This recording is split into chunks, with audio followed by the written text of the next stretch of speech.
Welcome to the Tech Egg. Don't get scrambled. Enjoy the video. You start by confirming essential prerequisites so the rest works predictably. Make sure your Windows 11 build is up to date and you have local admin rights. Without them, some settings are blocked. Once done, open Settings, go to Personalization, then Taskbar. That's where you'll control visibility and behavior. You'll see core toggles and layout options. Use them now to set the initial visibility and auto-hide preferences before moving to deeper fixes. Next, make the specific adjustments and address mid-level issues.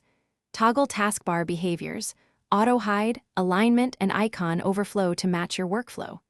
If changes don't apply, open Task Manager, restart Windows Explorer to reload the shell.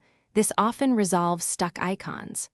Also inspect Focus Assist, tablet mode, and multi-display settings because they can hide the bar. Make sure display scaling and virtual desktops aren't placing the taskbar off-screen before you finalize the setup. Finish by applying your final preferences and rebooting to cement them.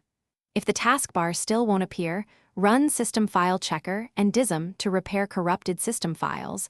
Those utilities can restore missing components.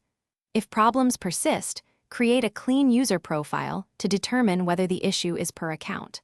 One key troubleshooting tip: if Explorer restarts and fixes the bar temporarily, a corrupt user profile or third-party shell extension is likely.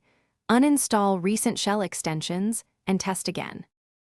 Thanks for watching. Consider subscribing if I helped unscramble your problems.